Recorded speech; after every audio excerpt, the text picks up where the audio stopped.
ব্যস্ত যেতেন কেমনে? ব্যস্ত যাওয়ার তো কোনো সুযোগ ছিল না। আল্লাহ হেদায়েত করুক, আমিন বলেন। যাক, এটা আমি বলে দিলাম, এই জন্য অনেক আলেম ইসলাম যে বুখারী শরীফের হাদিস আমি কয়েকদিন আগে এটা পড়াইছি। হযরত মূসা আলাইহিস সালাম আদম আলাইহিস সালামের সাথে কথা বলেছেন। বলছেন, আপনি এমন বাবা, আমাদের এমন বাবা যার যিনি আপনি গন্তব্য খাওয়ার কারণে আপনাকে আল্লাহ জান্নাত থেকে বের করে দিয়েছেন। তখন আদম আলাইহিস সালাম উত্তর দিলেন, আরে মূসা, তুমিও তো আল্লাহর একজন বড় নবী, যার সাথে আল্লাহ কথা বলেছেন, তুমি যদি এই কথা বলো হবে? এটা তো তাকদীরের মামলা, এটা তোমার তাকদীরে লেখা ছিল। আমার তাকদীরে যেটা ছিল তুমি এটা নিয়ে আমার সাথে বাড়াবাড়ি করো কেন? তখন মূসা আলাইহিস সালাম চুপ হয়ে গেছেন। আল্লাহ হেদায়েত করুক, আমিন বলেন। ওয়ালা তায়তা ওয়ালা ওয়াখায়রাহা আইল আলফাল ওয়াল ওয়াল ওয়াল আল কালিমাতু সালিহা ইয়াসমাউ আহাদুকুম। এটাকে অনেক সময় ভাল বলা হয়, আরবির মধ্যে তয়রও বলা হয়। মঙ্গল অমঙ্গল, মঙ্গল অমঙ্গল ভিতর ভিতর মধ্যে আছে। মঙ্গল শোভাযাত্রা, এই যাত্রা মঙ্গল শোভাযাত্রা, ওরা ওদের ধর্ম মতো করে, আমি ওইটা নিয়ে বলবো না। কিন্তু মুসলমানের মধ্যে কোনো মঙ্গল অমঙ্গল নেই। ভিতরে ভিতরে ফানুস বাতি জ্বালায়, যার মঙ্গল হবে তার ফানুস বাতি একবার উপরে উঠে যাবে, কোথায় চলে গেছে সে জানে না, যেমন আমার মঙ্গল হয়ে গেছে। আর আমাদের মুসলমানদের জন্য মঙ্গল, বুধ, বৃহস্পতি সব একই, আমাদের কোনো মঙ্গল অমঙ্গল নাই। কিন্তু আমরা কতগুলো জিনিস বিশ্বাস করি যেগুলো মা বোনেরা বলছে, যেগুলো মুরব্বীরা বলছে, ওগুলো একটাও ঠিক নয়। যেমন আমি একটি করে বলে আপনারা একটু শুনেন এবং খেয়াল করবেন। যমজ কলা বক্ষণ করলে সন্তান ডবল জোড়া সন্তান হয়। কলা কি সন্তান দিতে পারে? তাহলে যার বাচ্চা হচ্ছে না তাকে আপনি সাহিত্য বলা হয় দেন, জোড়া জোড়া সাহিত্য হাত ধরা হয় দেন, 5 দিনে হাত ধরা বলা হয় দেন, তাহলে বাচ্চা কয়টা হবে? 10টা। আরে বাবা, একটা বাচ্চা হয় না, আপনি জোড়া কলা খাইলে বাচ্চা হবে, ওইটা আপনি বিশ্বাস করলেন কেমন? তার তো জীবনে হয় না, জীবনে বাচ্চা দেখে নাই চোখে। আপনি জোড়া কলা খাইলে বাচ্চা হলে, তাহলে জোড়া কলা খাবে তাদের বাচ্চা হয় ওদেরকে, নাউযুবিল্লাহ, এটা বিশ্বাস করবে না। এটা অনেক কথা আছে, আমি এতগুলো বলার সময় নেই। হাজি বাতিল বলতে পুরুষরা কিছু গেলে বা মেয়েরা কিছু গেলে ওদের করে মেয়ে হয়, কন্যা সন্তান হয়। হাজি বাতিল থেকে আমাদের মা বোনের কাছে নিষেধ ছিল। আরে বাবা, এটা যেমন পাত্র, হাজি বাটি হচ্ছে পাত্র। হাজি বাতিল থেকে যদি মেয়ে হয়, তাহলে যাদের করে মেয়ে নেয় তোকে 5 বার হাজি বাতিল থেকে আপনি খানা খাওয়াই দেন। একটা যদি মেয়ে হয়, ওদের করে সব ছেলে, আল্লাহ দিয়েছেন ওদেরকে 6 ছেলের বাবা, মেয়ের জন্য সে ভাগ হয়ে গেছে, তো একে হাজি বাতিল থেকে ভাত খাওয়াই দেন বা অন্য তরকারি খাওয়াই দেন। মেয়ে হয় কিনা? মেয়ে দেওয়া, ছেলে দেওয়া, এগুলো আল্লাহ রকম। এখানে আরেকটা কথা বলি রাখি আমি, এই যে মেয়ে হওয়ার কারণে একটা, দুইটা, তিনটা, চারটা, 5টা মেয়ে হওয়ার কারণে স্ত্রীকে ছেড়ে দেয় অনেক পুরুষ আছে। কি পুরুষ? গরম পুরুষ। এই যে মেয়ে হয়, এটা কি মহিলার দোষ না তার দোষ? আর কেউ বলে আমরা পুরুষ বলে কি আমাদের দোষ বলবো না? মেয়ে দেওয়া আল্লাহ, ছেলে দেওয়া আল্লাহ, এটা দেখা হয় নাই। এটা তো হয়েছে অনেক গর্ব আসার সাথে সাথে 30-40 বার হওয়ার পরে ফেরেশতারা জিজ্ঞেস করে, আর দেখুন হাদা আমুনসা, ফেরেশতারা জিজ্ঞেস করে, আল্লাহ একে কি পুরুষ হিসেবে দুনিয়াতে পাঠাবেন না নারী হিসেবে পাঠাবেন? এ তো মারপেটের পয়সা হয়ে গেছে। আপনি এই মারপেটের পয়সা হয়ে গেছে, এটা ওনার করার কিছু নেই। স্ত্রীর দোষ কি? একটা, দুইটা, তিনটা মেয়ে হলে তো আপনারা ছেড়ে দিলেন, আপনার আরেকটা শাদী করলে যে আপনার এখানে ছেলে হবে, এটার কোনো গ্যারান্টি আছে? নাই। এইটা প্রয়োজন করবেন না। আর এটা হলো আল্লাহ দেওয়া। আবার কি দেওয়া আছে? বলে তার ডাকারও কাল উৎসাহ, অনেক ছেলে থেকে মেয়ে অনেক ভালো, অনেক ছেলে থেকে অনেক মেয়ে ভালো। আবার সবগুলো কথা বলছি না, আমি একদিন পড়েছি ফেসবুকের মধ্যে একটা সুন্দর ঘটনা। ওদের পরিবারে ছিল 3টি মেয়ে, কোনো ছেলে ছিল না। মা বাবা বৃদ্ধ হয়ে গেছে, মা বাবার অ্যাকাউন্টে 3 মেয়ে 20,000 করে 60,000 টাকা পাঠায়। কোথায় কোথায় চাকরি করে লম্বা হবে আমি এটা বলতেছি না।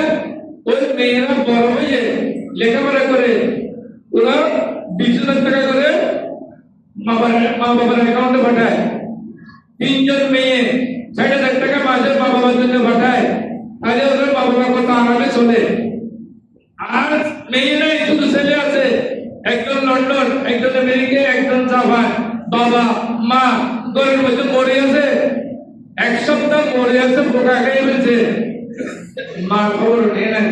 এমন ছেলে থেকে এই 3জন ছেলে থেকে ওই 3জন মেয়ে অনেক ভালো না? কথা বলেন না ঠিক কিনা? ঠিক। আমার জানা মতো অনেক মেয়ে আছে যে মেয়ে মাকে বাবাকে চায়, অনেক ছেলে আছে যারা মা বাবাকে চায় না। বিয়ে শাদীর পরে সে আর মা বাবার ছেলে থাকে না, মা বাবার সন্তান নয়, বিয়ে শাদীর পরে এটা বউয়ের সন্তান হয়ে গেছে। নাউজুবিল্লাহ। আমার কথা যুবকেরা কেউ রাগ করবেন না, আমি যেটা আসল কথা এটাই বলছি। যারা আপনাকে দুনিয়া দেখাচ্ছে, আপনি তাদেরকে বাদ দিয়ে আপনি ফেসবুকে লিখলেন my wife is my life, my wife is my life, আমার জীবন সবথেকে বলো আমার লাইফ। আপনার মা বাবা কি করছিল? আপনি তো 20 বছর পরে ওয়াইফ পেয়েছেন, ওই ওয়াইফ আপনার কাছে তো দামি হয়ে গেল, আর আপনার মা বাবা আপনার কাছে দামি নয়। আরে নয় নয়, ঘুমায় জান্নাতুকা না রুকা, শুধু দুনিয়া নয়, পরে গেল মা বাবার প্রয়োজন হবে। আপনার মা বাবার কারণে আপনি জান্নাতে যাবেন, মা বাবার সাথে উল্টা কাজ করলে আপনি জাহান্নামে যাবেন। আল্লাহ তাআলা আমিন বলেন। এরপরে আছে আরো হাদিসে এটা শুনলেন, বিয়ে শাদীর দিন একটা মোরগ বা মুরগিতে বেশিরভাগ। আমি অনেক সময় জিজ্ঞেস করতাম ছোট থাকলে, মুরগি কেন দেয় মোরগ না দিয়ে? ওই মুরগিতে দেয় ওনার ঘরে যাতে বাচ্চা হয়। নাউজুবিল্লাহ। বিয়ে শাদীর দিন একটা মুরগি দেয়, এটা চট্টগ্রামে আছে, ওই ডিস্ট্রিক্টের খবর আমি জানি না। মুরগি দেয়, যার হাতে মুরগিটা থাকবে সে বোবা, কথা বলতে পারবে না, সে একদম বোবার মতো হয়ে এই বরের ঘরে চলে আসবে। কেন বোবা? কেন? সেই যদি কথা বলে ওই বৌমা সারা জীবন কথা বলতে থাকবে, উল্টো পাল্টা কথা বলবে। এই জন্য বৌমার কথা বন্ধ করার জন্য মুরগিকে নিয়ে কথাবার্তা না বলে একবার চলে আসবে। এটা আপনার বিশ্বাস পেলেন কেমনি? মুরগির সাথে আপনার বরের কথার সাথে বা বউয়ের কথার সাথে আপনার সম্পর্ক কোনো সম্পর্ক নেই। হ্যাঁ, গতকাল আমার কাছে এক বুড়ো মহিলা অভিযোগ দিয়ে, হুজুর আমাদের ঘরে বেশি আমার 3 ছেলে ছিল, 1 ছেলে চলে গেছে, আর আরেক ছেলে 2 ছেলে আছে, 2 ছেলেকে আমি বিবাহ করেছি। ওখানে বাদ গেলে ভাতের সাথে তরকারির সাথে আরেক কিসের সাথে আমাকে চিনি মিক্সচার করে দেয়, নাস্তার সাথে চিনি মিক্সচার করে। তো আমি চিনি দিলে বারবার মজা করে খাবেন, হুজুর আমি ডায়াবেটিস রোগী না, তো ডায়াবেটিস রোগী আপনার চিনি দেয় কেন? এটা আমি যখন ছেলেকে বলছি তখন ওই মেয়েটা ওয়াদা করছে আর কোনোদিন চিনি দিবে না। তাহলে কি চিনি দিচ্ছে? কিসের চিনি দিচ্ছে? ওদের মধ্যে, আমাদের মা বোনদের মধ্যে অনেকে এই 2 নম্বরের কামের মধ্যে ওস্তাদ। কি? শাশুড় শ্বশুরি এদেরকে সবাইকে বাদ দিয়ে যাতে ওদের স্বামীকে নিয়ে সংসার করতে পারে, মাকে বাদ খাওয়াইতে হয়। এই জন্য মাকে বাদ দেওয়ার জন্য, তাড়াতাড়ি মেরে ফেলার জন্য চিনি খাওয়া, অথবা এই মা বলতেছে আরো একটু উল্টো, মা বলতেছে এগুলো ফরানো চিনি, ফরানো চিনি খাওয়াই আমাকে মেরে ফেলতে চায়, তাড়াতাড়ি যেতে পড়ে যায়, আমার ছেলে এবং বউ আরো খাইতে পারে। নাউজুবিল্লাহ। বউর কথা বন্ধ করার জন্য আপনি মুরগি নিয়ে কথাবার্তা না বলে আমাদের হবে না। বউর কথা বন্ধ করার জন্য ছেলে রাখবে। আপনার ছেলে যদি 1 নম্বর হয়, বউ কথা বলতে পারবে না। আর ছেলে যদি 2 নম্বর হয়, তাহলে বউ এখানে মাস্টার হয়ে যাবে, আস্তে আস্তে বউ প্রফেসর হয়ে যাবে, আস্তে আস্তে বউ ইঞ্জিনিয়ার হয়ে যাবে। এক ঘরকে ব্যাগে ভাস্কর করে দিবে। নাউযুবিল্লাহ, এগুলো দুষ্কার। অনেকে আপনারা বলবেন যে বহুত দোষ, আমি বলি না, মোটে বহুত দোষ না, মোটে বহুত দোষ না। আমার জানা মতে একজন ছেলে ছিল, 6 ভাই ওরা। 6 ভাইয়ের মধ্যে মাকে কেউ দেখে না, মাকে দেখে একমাত্র একজন মৌলানা আছে সেই। এখন তার বউ মৌলানাকে অনেক বুঝেছে, কেউ দেখে না, আপনার দায়িত্ব নাকি, আপনি এখানে নিয়ে শুধু মাকে নিয়ে আসেন, ওষুধ করে যেতে দেয়, খাবার খরচ যেতে দেয়, কাপড়ের টাকা কিনে দিতে হয়, আপনি এগুলো করেন কেন? সে একদিন বলে দিয়েছে, যদি আমার আম্মার বিরুদ্ধে কোনো অভিযোগ তুমি দাও বা তোমার ছেলে মেয়ে দেয়, তাহলে ওই দিন থেকে উল্টো বিচার হবে। আজকে বলে দিলাম, আর জীবনে কোনোদিন মায়ের বিরুদ্ধে হবে না। আমি 50 লক্ষ টাকা খরচ করলাম, তোমার কি? তোমার বাবার টাকা আমি খরচ করি না, আমার টাকা আমি খরচ করি আমার বাবা খরচ। এটা বলার পরে চুপ, আর কিছু বলে না। আর ছেলে যদি 2 নম্বর হয়, তাহলে তো এখানে বহু বাস্তবী করবে, বহু দুর্ঘট নেই। ছেলের অবস্থা অনুযায়ী, ছেলের কথা অনুযায়ী বউ এগুলো করে। কারণ ছেলে যদি বউ আর না পায় তাহলে তো সমস্যা আছে, এই জন্য বাবা বৃদ্ধ করে। তাই বিশেষ করে যুবক যুবতীদের জন্য আমি বলবো, মা বাবার বড় সম্পদ। মা বাবা হলো আপনার জান্নাত, আপনার ঘরে বাবা হলে আপনার জান্নাত। তারা আমি ওদের সাথে জীবনে কোনোদিন ব্যবহার করবেন না। আল্লাহ হেদায়েত করুন, আমিন বলেন। হলুদ পাখি যদি ডাক দে, আমাদের করে মেহমান আসবে, বলে না? পাখি কেমনে জানে আপনার করে মেহমান করে কেউ? হলুদ পাখি ডাক দিলে মেহমান আসবে। কিন্তু আপনি এটা বিশ্বাস করলেন কেমনে? এটা বিশ্বাস করার কিছু নেই। এবার আমাদের এখানে সালনি আছে, মাহবুবেরা চাউল চালে, চাউলের গুঁড়া চালে। ওখান থেকে যদি কেউ কিছু খায়, কোনো মেয়ে বা কোনো ছেলে, তোমার বিয়ে জীবন হবে না, তোমার বিয়ে শুধু ঘুরতে থাকবে।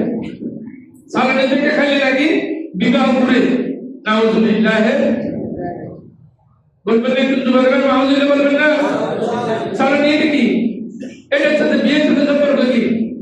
সেই ছেলে পছন্দ করছে না, বিয়ে হচ্ছে না, বা মেয়ে কোথায় দিবে পাত্র পছন্দ হচ্ছে না, বিয়ে দিচ্ছে না, এটা কি? এটা দুষ্ট হবে। তো বুঝার জন্য চিন্তা করতে হবে। এখানে আবার আরেকটা কথা বলি নাকি, আমি কয়েকদিন আগে একটা হাদিস শরীফ পেয়েছি, যদি আপনি নেককার দিনদার পাত্র পাওয়ার পরে, ছেলে পাওয়ার পরে যদি আপনি বিবাহ না দেন ওনার সাথে আপনার মেয়েকে, তাহলে আপনি গুনাহগার হবেন। কি হবে? আপনি গুনাহগার হবেন। আমরা চাই কি ছেলেটা 20 কে 6 কিনা, ছেলেটা দাঁড়িয়ে নাউযুবিল্লাহ ফসল করে কিনা, ছেলেটা 2 নম্বর কিনা, ছেলের নামাজ পড়ে নাকি, নামাজ পড়লে ছেলেকে আমি আমার মেয়ে দিব না। নাউযুবিল্লাহ।